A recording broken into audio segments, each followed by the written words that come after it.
silishaya saliphepheti ihora lokuqala lohlelo ekhaya Jikelele sivutha bhesi banjwa ngeimfaduko lalela ngikuhlebela ngendlela kuphithizela ngayo la kungenwa kuyaphuma ngathi kusesibhedlela omunye kwabaqophi bemsindo uStivovo naye ulandela uShembe balapha ekhaya Jikelele ngoba kunethezekiwe ziyakhala phela la sisahleli ke nathi ke asiyindawo sifika ngesikhathi ke abaziyo bathi angeke ugcine isikhathi sokuphuma njengomuntu ofike late emsebenzini lowo muntu kuthiwa ushesha kabi ukuphuma emsebenzini kodwa uyena njalo befike late sasingena ke ehoreni lethu lesibili nje manje makholi ewe singena kwi-yure yethu yesibini sibabe ngasibini imbukeli siphinde sinibulise kule yure yethu yesibini yenkqubo konke siqhubela phambili simane sinikrobise nakoko ke kuthekwa kuphosa kwi-yure yokuqala kuninzi ke ukuthe kwenzeka kusukela kuqala inkqubo ukuquka umba osematheni wamalungelo okusasaza indebe yehlabathi yombhoxo phakathi kwejelo losasazo loluntu kunye ke ne-multi choice kule yure sawuthi ke sinyathele imiba equka ucimicimi wombane kunye nokuqwalaselwa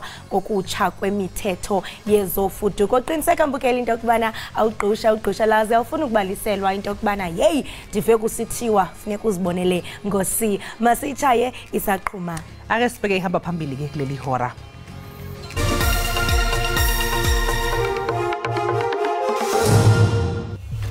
Umongameli uCyril Ramaphosa kulindeleke ukuba aphendule imibuzo aza kuthwaxwa yona kwindlu yowiso-mthetho ngenjikalanga namhlanje.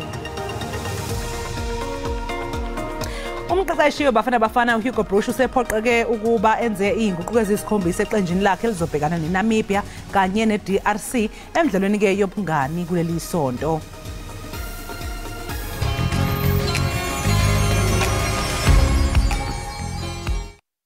Lochani, good day. Nilochiswa ngubongi ngwakwamthweni. Ngithi kini ke babukeli ekhaya, bukelani ekhaya Jikelele. Qobe ngamalanga kube ngumvulo, bekube ngolwesihlanu. Baniphathele zemidlalo, baniphathele indaba, baniphathele nomgosi imbala. Ungaphundwa, bukela.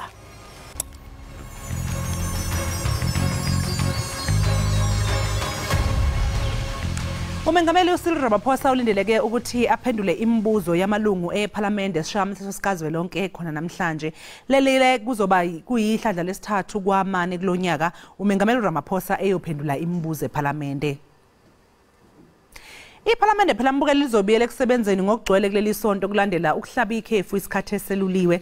Umongameli uCyril Ramaphosa uzobe esephendula imibuzo bese kuthi ngolwesine nephini kaMengameli wezwe uPaul Mashatile naye aphendula imibuzo emkhandlwini wezifundazwe kazwelonke.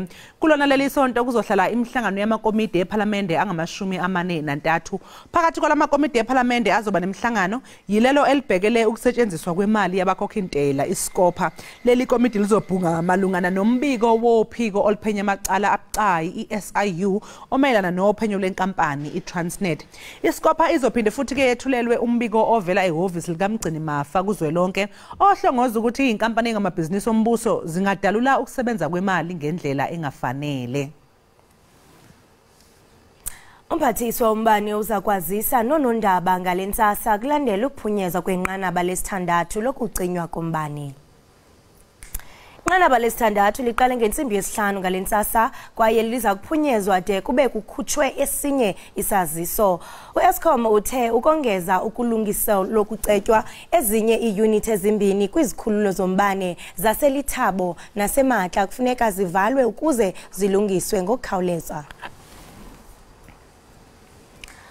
Umlilo wakutshanje usibe imiphefumlo yabantu abaliqela kwisakhiwo saseRhawutini uqaqambise imicelimngeni yomthamo omkhulu wabemi bamazwe angaphandle eMzantsi Afrika.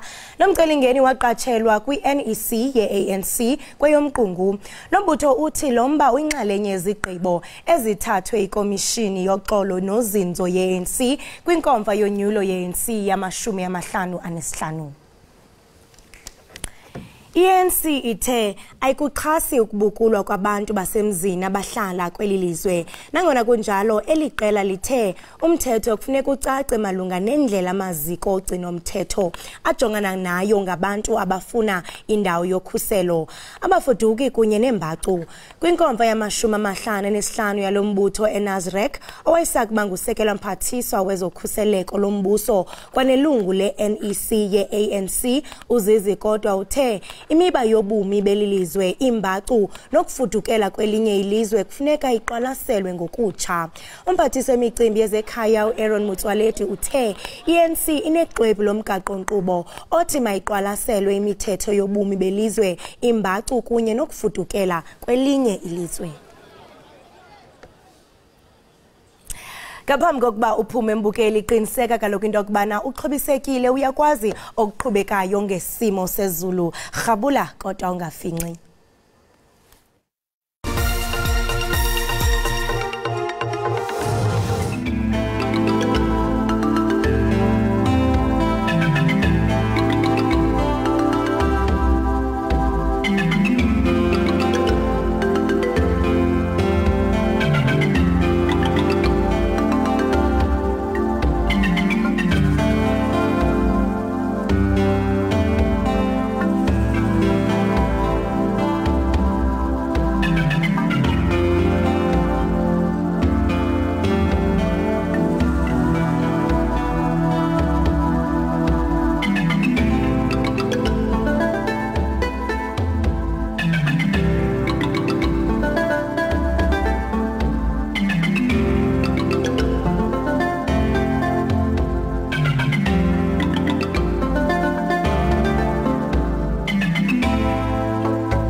Siphinde sikamukele ekhaya Jikelele.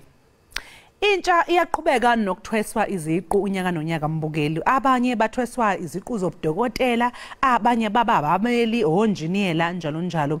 Yisikhathi nje sijabulisayo ke impela lesi lapho usukugogoda ngezifundo zakho. Kodwa ngeke kushiwo phela okufanayo ke ngamathemba okuthola imisebenzi.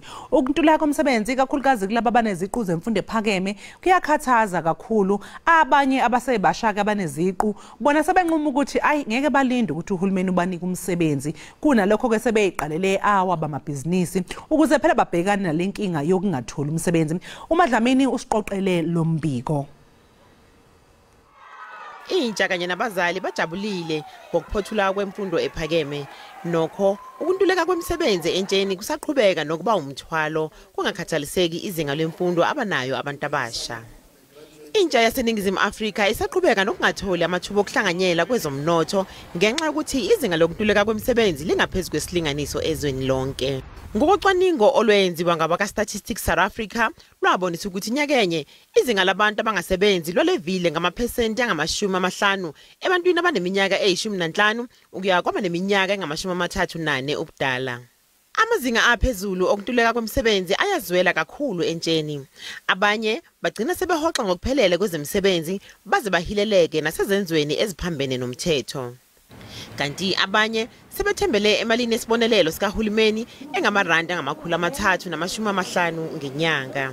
Nakuba isabelo mali sikazwelonke saseNingizimu Afrika sika 2022 sihlanganisa nesamba semali okwakuhloswe ngaso ukulekelela kwezentela ukuze kusekelwe ukusimama komnotho nokugqugquzela ukuqashwa kwentsha. Ukuntuleka komsebenzi kona kuyaqhubeka ikakhulukazi entsheni. Ukubhekana nalesi simo esibucayi kanje, abanye abantu abasha sebevele baqhamuka nezindlela zokuziphilisa ngokuqala awaba amabhizinisi. uNtokozo Mbatha wesifazana osemusha usendaweni yaseSoshanguve enyakatho Pitoli oneziqu zokuphathwa kwabasebenzi phecelezi human resource management. Kanti yena uthi ngemuva kokuthwala iziqu zakhe kube nzima kakhulu ukuthola umsebenzi ngenxa yokuthi obengenakho okuhlangenwe nakho ngokomsebenzi. Mangiceda graduate from Rosebank College after studying HR. Ngafuna umsebenzi and ngawutholi, then ngahlala ekhaya for a good year. Not all of us sinayo experience, so ngisho ukuthi experience sizayithola last apply khona. Ngicabanga ukuthi last apply la khona kumele basinikeze i-chance ukuthi sikhomba ama strength wethu, not only bafune i-experience. uNtokozo wabe esenquma ukuzifundisa ikhono lokusebenzisa izimonyo. Ngaqala ukubheka ama YouTube videos, ngaqala ukubona abantu ama influencer ayenza ama video wabo baziloku bazigcobisa i-makeup, then I got interested ngathi nami ngizozifundisa through that platform to learn how to do i-makeup. Wabe esesungula ibhizinisi elihamba kahle kakhulu. Uthi waqala leli business lakhe engenayo ngisho nendibilishi. Mina ngiqale from as little as 500 rands, ngathenga ama cosmetics, ngathola i-funding from abazalini bami ibangisize ukuthi ngithenge ama cosmetics wami. Then ngaqala ngathenga ama products ambalwa, ngazifundisa, and then ngaqala kanjalo. Akagcini ngokwenza abantu babukeke kahle, kodwa ubuya afundise nabanye besifazana abasebasha ukugcoba izimonyo ukuze nabo basuse igadi eziko.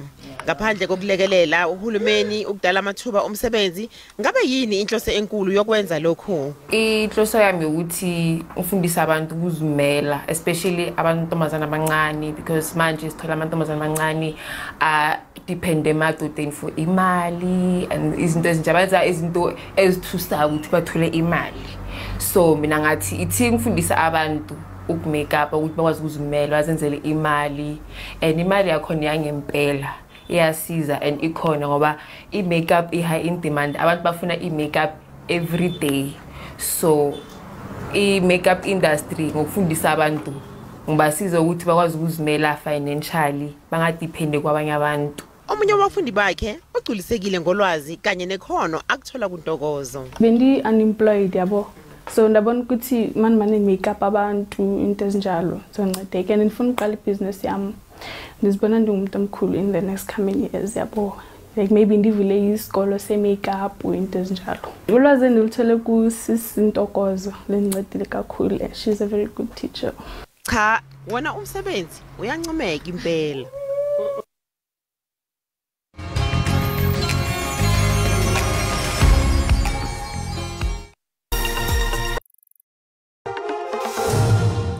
Enkosi ngokuhlala nathi nisibukele apha ekhaya Jikelele kanje ngokumbukeli singena kwisiqendu sezemidlalo. Xolo nothe semidlalo umbukeli.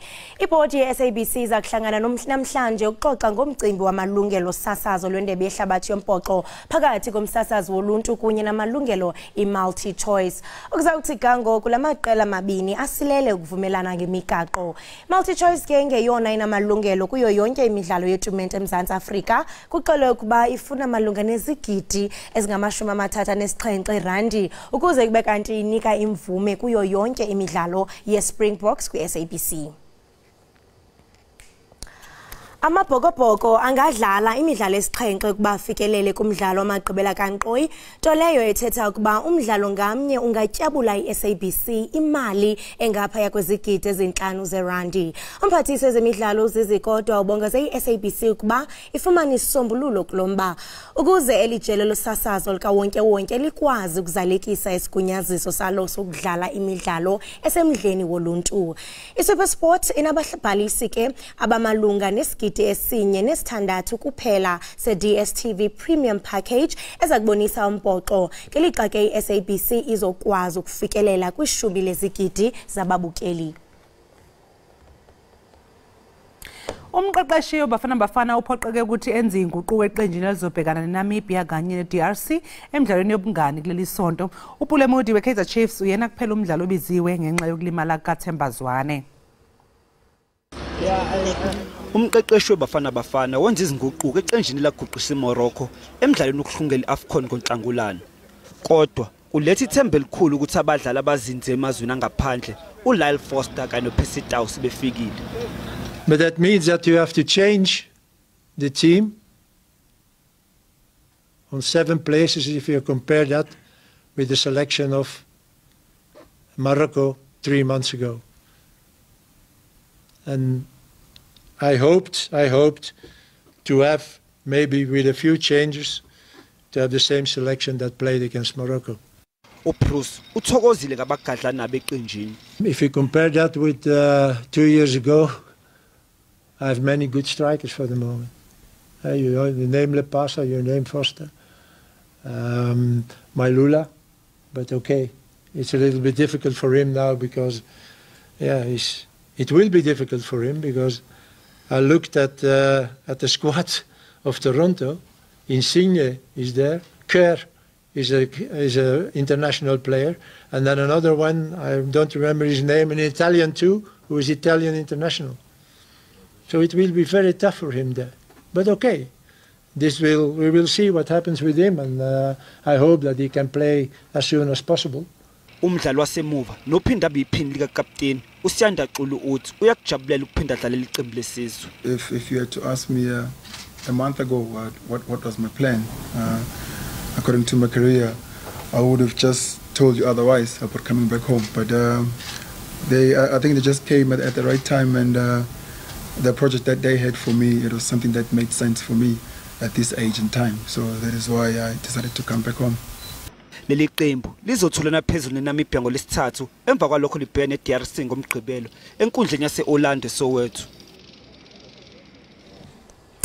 Mbukeli ke masithi qhwi evenkileni siyobhatala amatyala kodwa qiniseka into yokubana awuyindawo kuba xa sibuya lukhona udliwano ndlebe sabanalo neSuperSport neSABC njengoko kaloku uzisilela ukufikelela kwisivumelwano. Qhwi evenkileni siyabuya.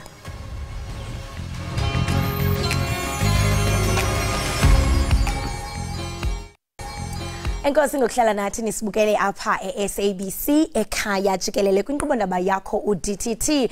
Hlobele mkamambukeli iSuperSport kunye nejelo leSABC ziyasilela ukufikelela kwisivumelwano samalungelo osasazo lwendebe yehlabathi yombhoxo ka-2023.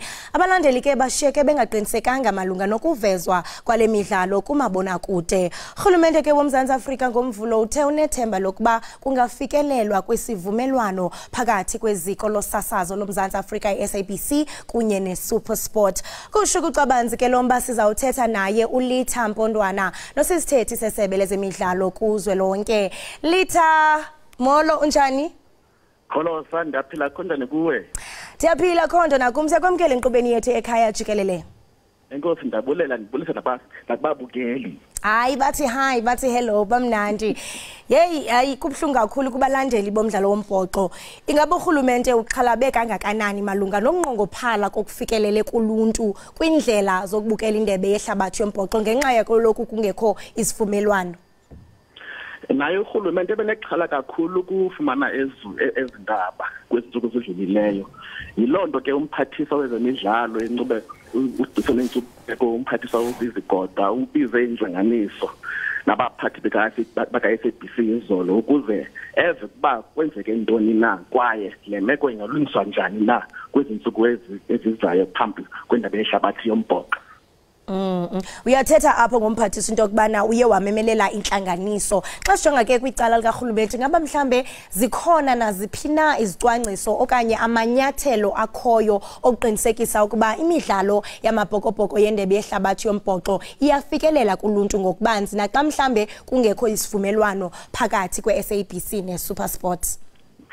Mandibeke phambili ukuthi injongo zikarhulumente apha ngakumbi isebe lethu lezemidlalo nenkcubeko ukuba imidlalo enomdla kwisizwe jikelele ifikelele kwisizwe jikelele. Izigidi zabantu kule meko abazokwazi ukubukela indebe yehlabathi, abazokwazi ukubukela amabhokobhoko indebe yehlabathi kwaye lento ifikelela kwemidlalo ngoba ngokuva kwethu kukho nemidlalo ezobetheka kule broadcast rights deal ka-SuperSport ne-SABC. So benitsa yilonto ke bekhuthaza ukuba u-SABC benza ngakhona bakwazi ukwenza ngayo ukuba bayilungisele meko kunye no-SuperSport ukuze abantu bakwazi ukubukela indebe yehlabathi yombhoxo. Siyathemba into yokubana noko mhlambe njengoko SABC zawuhlala phansi namhlanje kubayofikelela kwisivumelwano. Ungathi mhlambe what are your predictions? Do you think mhlambe bazawufikelela kwisivumelwano esizawuchulumisa usichulumancisa uMzantsi Afrika? Sibambe ithemba lokuba bazokwazi ufika kwisivumelwano kuba njengokuba besivile kwezizidluleyo bekuvakala ngathi kuba iphelile negotiations kwaye ayikho indlela eyo kuyaphambili ngayo. Kodwa ke kwedlenza izolo kuvakele ukuba noko lisekhona ithemba kwaye siyathemba kuba namhlanje bazoxoxa bade bafike kwisivumelwano kuba SABC akwazi uveza indebe yehlabathi yombhoxo yolahleko kusizwe sonke ezo kuba abantu abaninzi kweli lizwe abazokwazi ulandela amabhokobhoko ku-World Cup. Ibhlungu kakhulu lonto. Uhulumende ubona kubaluleke njani ukwenza imidlalo engundoqo efana nendebe yehlabathi yombhoxo ikwazi bayifikelele kubabukeli malunga nokukhuthaza imidlalo nomanyano lwesizwe? Umbhoxo njengokuba siyazi kwaye amabhokobhoko badlala indima enkulu ukwakha udlelwano kwilizwe lethu nomanyano. So xa singakwazi ubukela amabhokobhoko izobethakala kakhulu lonto kwaye kwedanga ezidlulileyo ibona imood apha kwilizwe lethu iphezulu kakhulu kuba bekho into ezinkulu kwezemidlalo ezenzekileyo. Abanyana badlala kakuhle kakhulu kwindebe yehlabathi besine netball World Cup apha eKapa eqaleni konyaka besine T20 Women's Cricket World Cup. So yonke lonto ivuse imood apha kwilizwe lethu kwaye amabhokobhoko njengoba siyazi ngendlela abadlala ngayo soloko besenza lonto nabo. So kuba abantu abaninzi bakwazi babukela kwindebe yehlabathi izobethakala kakhulu lonto kwaye izobethakala kakhulu kwiinjongo zethu zokwakha umanyano kweli lizwe lethu ngemidlalo. Unyanisile nami ndinqelana nawe xa usitsho into yokubana umdlalo wombhoxo ngenene uququzela umanyano nobumbano nensebenziswano xa sizawujonga kaloku namanye amazwe aphesheya. Ngoku sentsho ibhlungu kakhulu kubantu abalandela umdlalo wombhoxo ba mhlawumbe bazawuphosakala izababetha kakhulu lonto. Ungathi mhlawumbe ngophi ubuyalezo okanye iziqinisekiso onazo kubalandeli bombhoxo balapha eMzantsi Afrika abangaqinisekanga malunga nemidlalo yamabhokobhoko yendebe yehlabathi yombhoxo? Mandilibeke nje kuba umyalezo kamphathiswa izigodwa ku-SABC izolo bekukuba kufuneka u-SABC no-SuperSport bafikelele kwisivumelwano ukuba abantu abaninzi welizwe bakwazi ukubukela indebe yehlabathi yombhoxo ku-SABC. Kwaye nathi ke sesakhuthazeka ukuba ithemba likhona ukuba ingenzeka lento kuba ezi ngxoxo phakathi kwe-SABC no-SuperSport zaqhubeka. So likhona ithemba lokuba ekugqibeleni abantu abaninzi belizwe bazokwazi ukubukela indebe yehlabathi. So masibambe elo themba ukuba ezi ngxoxo namhlanje zizoqhubekeka kwaye kufikelele kwisigqibo esizokwenza ukuba abantu abaninzi bakwazi ukubukela indebe yehlabathi. Lithemba Ndwana, masibambe ngazibini ngexesha lakho. Siyathemba into yokubana ngenene kuzawufikelelwa kwisivumelwano esawuchulumisa umlisela nomthinjana weli. Enkosi kakhulu. Ndiyabulela kakhulu. Right, mbukeli we-Ekhaya Jikelele lo ke besincokola naye nguye uLithambo Ndwana nosisithethi sesebe lezemidlalo. Uyawuqonda ukhumbule kaloku mbukeli into yokubana akuntsuku zatywala ngaphambi kokuba sibone iSpringboks zidlala nayo kaloku iScotland pha eFrance. Qiniseka mbukeli into yokubana nealarm yakho isetile kuba ukwazi ukuphoswa kuba kaloku mbukeli uyabalisa into yokubana ubaleka kakhulu umdlalo wombhoxo ingakumbi ekuqaqambiseni intsebenziswano. Siyathemba ke mbukeli into yokubana ijelo lesasazo namhlanje njengoko bazawubamba indibano bazawufikelela kwisivumelwano esawuchulumisa umlisela nomthinjana weli loMzantsi Afrika. Ngoko masithi qhwi evenkileni iqiniseka ugqusha lazi bukele iEkhaya Jikelele.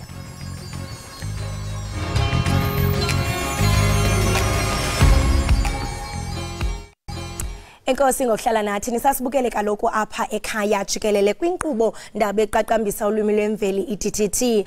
Kanti ke indlu yowiso mthetho ibuze kuba kutheni nje ugqirha Nandipha Magudumana engazange amvulele icala lokuba athinjwe uThabo Bester uba ngaba mhlawumbe inyaniso ukuba ngenene wanyanzeliswa ukuba angene emotweni esetyenziswa ngexesha bentingela kweli. Masive mbukeli.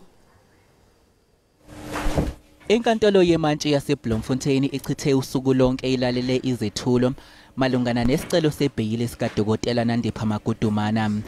Phakathi kwezinto ezibese eqhulwini namhlanje udaba lwamacala bekwewona njengoba ngesonto eledlule wahambisa izethulo zokuthi abashushisi bayawanonga lamacala ngoba befuna uqinisekisa ukuthi ugcina ethweswa amacala asesigabeni sesihlanu. The fact of the matter is, I concede there could have been, when one looks at the definition and what the crime is, accused number 4 is included. And what is the gratification in that respect? 2.5 million rand, whereby 40,000 rands was paid. Ummeli kaMagudumana umile kwelokuthi wayeseTanzania ngempoqo futhi uma engasanikezwe ibheyili angeke aliflathele leli njengoba kukuningi ongamlahlekela. Kepha ke umbuso uyakuphikisa lokhu. The state is opposing. The state is saying I have a strong case. And the state has presented a whole range of allegations, some of which, Your Worship, cast doubt, or rather they are untruthful. Umshushisi wombuso ubesebuza ukuthi kungani uMagudumane engazange avule icala lokuthunjwa uma kuukuthi ngempela uThabo Bester wamphoqa ukuthi aye naye eTanzania. He takes her away from her siblings. Because in her affidavit she says she still have parents and she still have siblings. And Your Worship, you choose not to open a criminal case against this person. uMagudumana uchithe usuku lakhe lokuzalwa esenkantolo njengoba behlanganisa iminyaka engama-35 namhlanje kanti kulindeleke ukuthi isinqumo ngaleli cala sikhishwe ngomsombuluko ozayo.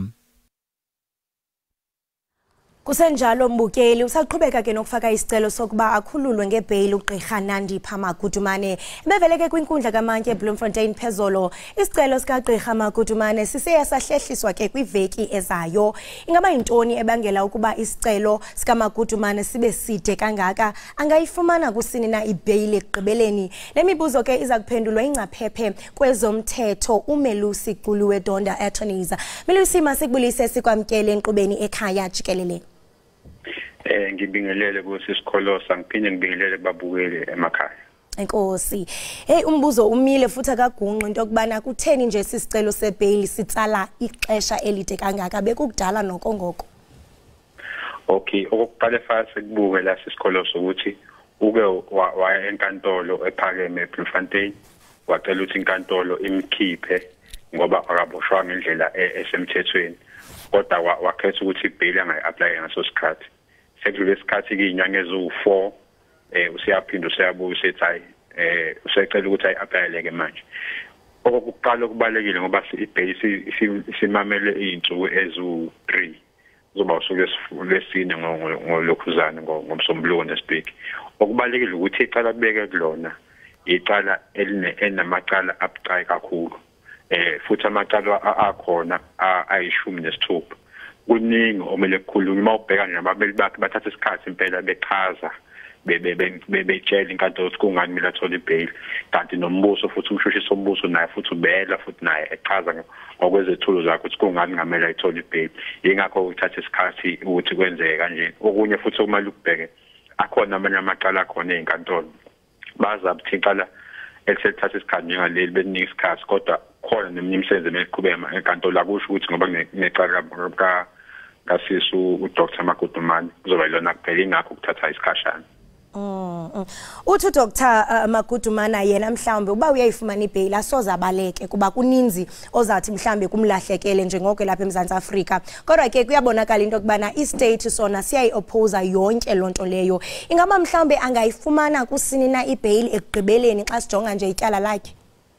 Okay, uma sibuka umthetho sisekelo kwisigaba sama-35 lapha ku-paragraph F uthi umuntu oboshiwe unelungelo lokuthi akhishwe ngebhayili uma kuwukuthi ubulungiswa abuzukuthinteka. Lapho ke kuzobe sekubekwa imbandelo ukuthi yini emele ayenze njengokuthi mhlambe akaze police station lazo hlala kuma uthi ngoba uzofuna ukuhlala esentini nje uDr Magudumane njalo ngoLesihlanu uya police station uyoreporta ebese futhi nepassport yakhe maye ukuthi isekuyena ayinike ulokhuzana ayinike umseshi. Kodwa ke la ingqinamba khona umbuzo obalekile nje owodwa nje ukweminye khona ukuthi uma ezoyithola ibail ngeke nazabaleke. Okwesibili ubehlezi naye uThabo Bester unyaka wonke ucishe unyaka wonke ehlezi naye ekade ngokusho ngokushiwoyo yena wamsiza ukuthi eqe lapha ejele eBloemfontein. Manje umuntu onjengalo uthembeka kangakanani? Khona kokunye okushiwo lapha sisikholosi engicabanga ukuthi abameli bakhe abangenanga kukho kakhulu. Kuthiwa ngenkathi sekuthola umzimba kaBering lo owawushisiwe kwiseli kaBester, lo mzimba wakuthiwa kaBester, wahamba waya enkantolo wathi lo mzimba omkhwenyana wakhe uThabo Bester, ukhumbule njalo ushade uMagudumane ngaleso sikhathi ngonyaka odlule, wathi umzimba kamkhwenyana wakhe lo umshade ngomshado wesintu. Ubaba wakhe naye wafakaza enkantolo esePretoria ephakeme wathi yebo amalobolo a60,000 sawathola. Baphinde bafake i-affidavit futhi yomuntu okuthiwa uDavid ongekho okuthiwa yena wayilobolo. Manje umbuso uzama ukuveza ukuthi umuntu onjengalo uthembakele. Ingaba uthembelekele kusini na? Uyathi into okubana phakathi mhlambe kwemiqathango ekumele ba uyayilandela uba ngabe uyifumene ibail, uyathi into okubana funeke aripote anxibelelane nendlu yowiso umthetho ukuba ngenene uyayifumana ibail, angakwazi na angayifumana phansi kweyiphi imiqathango okanye zeziphi izinto afuneke uyaqiniseka into okubana uyazenza? Okay. Uma u-apply ibail njengoba ummeli wakho uMotlong ugcizelelile ugcizele isigaba samashumi ayisithupha lapha ku subsection 12 ukuthi i-criminal procedure iyamnika umuntu ukuthi ungabekwa imbandela uma uphuma ngebail. Imbandela engabekwa njengoba kade ngichaze ngaphambilini ukuthi ungaphumi kwi-province ozobubekwe kuyona. Ngokuqala lokho ungabaphazamisa ofakazi ungaxhumani mhlambe nabantu abaphethe case, okunye kuthiwa mhlambe report e-police station njalo ngolesihlanu mhlambe ngoba ezohlala isentence report. So enye imbandela ezobekwa leyo, kodwa ke njengoba kade ngichaza ukuthi ke kuzwa ngokuthi uMantshi uyakholwa nokuthi ngeke azabaleke uNandipha ngoba lokho ukuthi wayephoqiwe ukuthi ahambe noBester. Umbuzo usamile enkathi sephoqiwe ke esefika amaphoyisa esezomthatha eTanzania. Kwenziwe yini ukuthi kudlule uApril, kudlule uMay, kudlule uJune, kudlule uJuly kuze kufike uAugust akayivuli icase? Uma bechaza abameli bakhe bathi ayilungelo lakhe ukuthi angalivuli icase. Kanjani ngoba phela wena umuntu othunjiwe unezingane ezimbili ezincane okwekumele ubuyele kuzona. So lo muntu othi ukuthumbile noma ukidnapile, lo muntu lo ukulimazile kodwa akayivulanga icase, kodwa masefuna apply ibail usethi ngathunjwa. Ijaji ke noma uMantshi uzomele afake umqondo wakhe lapho ukuthi ngempela lo muntu engathemba kanjani noma ngeke. Melusi masibambe ngazibini ngexesha lakho. Sibonge inkosi. Right, imbukeli wami lo besetha naye ngomhlalutyi wezopolitiko uMelusi Qulu weDonda Attorneys esixela banzi imbukeli njengoko kuqhubeka kaloku nokufaka isicelo sokuba akhululwe ngebail uGqirha Nandipha Magudumane. Kanti ke mbukeli kule nyanga yomsintsi kubhiyozela inyanga yamafa namagugu, kanti ke ingathi ziyakhala ziku-loudspeaker phaa kwanongoma kusingathwe kaloku umnyhadala wemiboniso akwazi uphosa mbukeli masisiqhwi evenkileni ubukele Ekhaya Jikelele.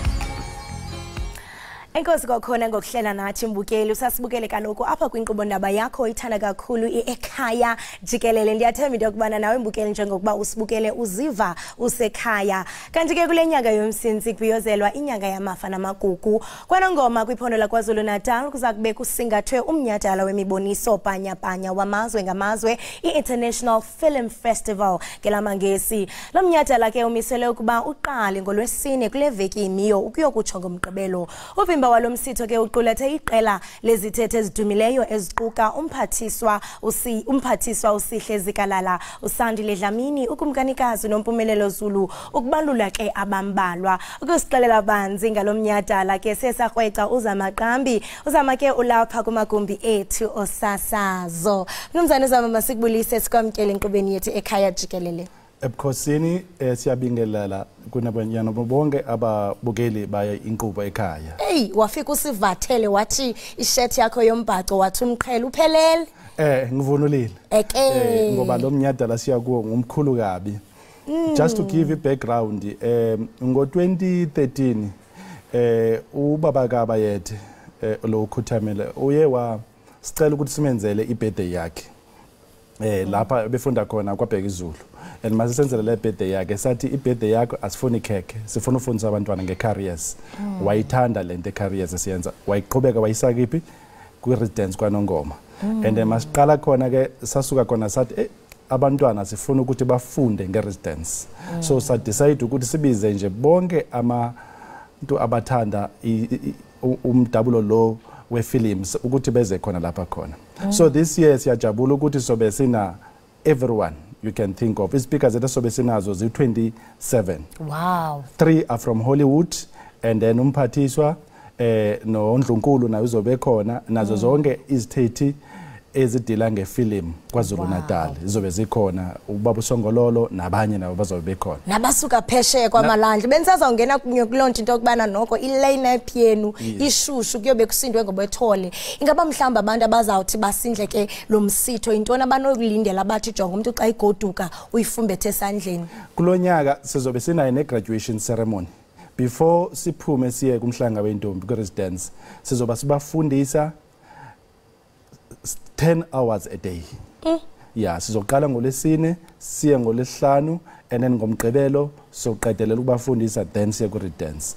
But abantu abafuna ukwazi nge-music and film ikhona, abantu abafuna ukwazi nge-business of filming ukuthi ungenza kanjani i-business kwi-filming izobe ikhona. Abantu abafuna ukwazi how to make money in the film industry kuzobe ikhona. Abantu abafuna ukuthi yenziwa kanjani ama-music video bazobe khona. Website izobe khona.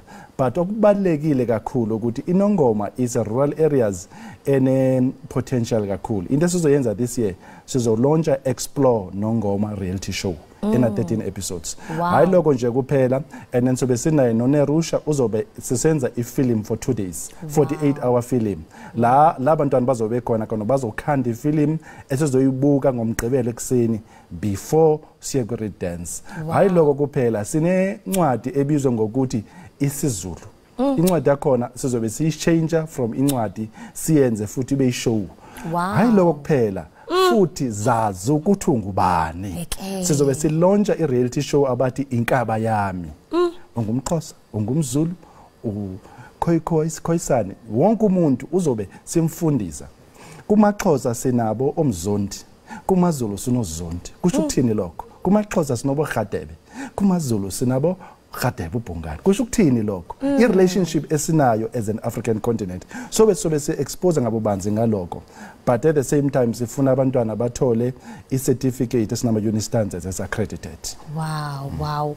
Hey, mhle kakhulu umsebenzi enwenzayo, and ndiyayithanda into yokubana nakubeni nje kukhona le-redance but niya-integrate as much as ngoku sikwelinye ilizwe lesigaba lesesine kuba ndiyava into yokubana uthi nizabaxhobisa nge-entrepreneurship, into yokubana mhlambe bangenza njani imali xa kudityaniswa kwizinto zefilm. Into ethi nakubeni nje nibaqaqambisa ngokwenkcubeko kodwa niyafuna into yokubana baqiqe nasezingqondweni, and ndiyayithanda kuba lento niyithathe naya straight to the ground kwaNongoma apha mhlambe umntana oziphilela kwaNongoma ozothi hey iphupha lam limfiliba uzawuphelela nje kuphela kwinto yenkcibeko, but nina niza nazo zonke izinto full package. And ubalula into ezininzi into yobana enizawuthi nizifundise into ethi mhlambe zizinto enizabe nizenza differently this year. Uye wabalula into yokubana kukhona abantu abasuka eHollywood. Xa usinabisele ngabi into yokubana xa sele befikile pha kwaNongoma zintoni izithelo abazawuziqaqambisa kubantwana? Siye sakhuluma ne-4 founders ze-Hollywood, abaningi, abo-Taylor, abo-Palmer nabo bonke. Sathi kune-movie eziye zadlala overseas but azange zidlale la kwelethu lamdabo. Sabacela ukuthi lezi movie baze nazo, but at the same time sicela ukuthi balonje imovie abazoyenza lapha khona. So siyajabula ukuthi ke sizoba nemovie esizoyenza enkulu la eSouth Africa bathi Alpha and Omega, esikubhizi siku-pre-production yakhona. So ingane zizofundiswa ukuthi wenza kanjani imovie in a Hollywood style khona lapha khona, so that nabo mabehlezi lapha emakhaya lesi story unaso sibalekile empilweni woza naso and sikufundisa ukuthi usichange kanjani sibe iscript usichange kanjani up to ibe ifilm up to ibe documentary up to ibe reality show lesi story unaso so angeke siphume kanongoma this year abantwana bengazi ukuthi lesi story sakho tell it to the world. Laba base Hollywood bazobe sifundisa ukuthi masisuka kulesi standard sethu South Africa siya ku standard sabo sihamba kanjani indlela ebefana siye khona na kunyaka ophelele besikhona kwana ngoma sayishoot redance this year the beauty sizobe showcase lokho sokushoot last year ku redance from 2014 until now besiloko shoot redance but sifundisa ngaye redance so that abantwana ba understand imfundiso ezikhona ku redance nokubaleka redance kithi thina bantu base South Africa. Enye yezinto engathi into kubana ndiyayithanda ngalento ethethayo kukuba uyathi into kubana bazawuxela amabali wabo because ngathi into kubana singama Africa istory sethu it's very powerful, it's very rich, sityebile kuhle into kubana xa nithi mhlambe niza nabantu baphesheya bona bazoncedisa abazon direct ukuthi no istory senu sixele ngolhlobo ba mhlambe ucela imbali yeziduku kubuye wakhankanya ngaphambili into kubana kwaXhosa uyamfumana uRhatebe nakwaZulu uyamfumana uRhatebe nini bantu abantsundu enizawubalisa ibali lenu ngendlela yenu into ethi ke mhlambe nezizukulwana ezizayo zizawuthi mhlambe xa zinambitha kule history zingafiki idiluted ziyazi into kubana hey omkhulu bethu bayixela ngalendlela ndiyarhalela ke ngokwinto kubana usichazele because I mean uyathi into kubana previous years kulonyaka ophelileyo nina shoota ingathi mhlambe asijonga kwizinto zefilm zenza ngokwanele uqinisekisa into kubana abantwana naba basakhulayo bayaxhobiseka ngokwazi izinto zefilm njengoku sithi into kubana kulonyaka nizawuveza izinto nithe nazifilima the previous year ungathi mhlambe xa ujonge in the film world abantwana baxhobiseke ngokuneleyo Msasazi into ebalekile ukuthi siye sabona singama South Africa ukuthi let's have our own Hollywood in the country. That's why siye sa create a Hollywood South Africa to tell South African story to the world through edutainment.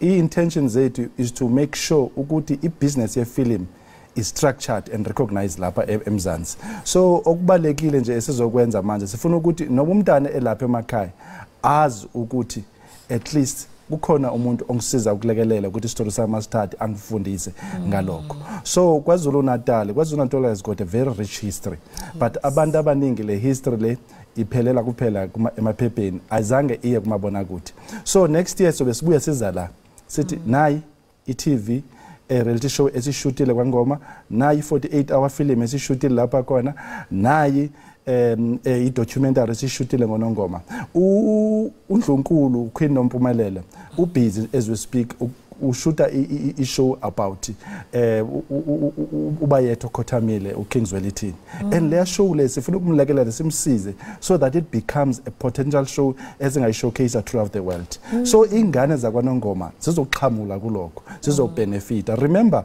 last year there were more than 10,000 yengane bezikhona ku-redance this year I know it's going to be more but if asibe empowerish at that age ngubani ozokwenza lokho so Hollywood South Africa moves throughout the world and the crisscrosser empowerisha ingana this is our 7th film festival esinayo le esiqhubayo and siyenza kuma deep rural areas all of them siyangena besibuya manje a National Arts Festival le eNzansi rural areas deep rural areas siyaqhubeka saya le kubo vendor siya all the Northern Cape deep rural areas because intentions zethu is ukuthi abantwana bangahambi lapho bezegoli bashiya stories zabo ngaphambi kokuba nje ukuqhawukela ngenxa yexesha abantu mhlamba abafuna uba inxalenye nale film banifumana phi zithini ingcombolo www.nongomafestival.co.za or ungaxhumana ku-hotline yethu 082-977-1370 woza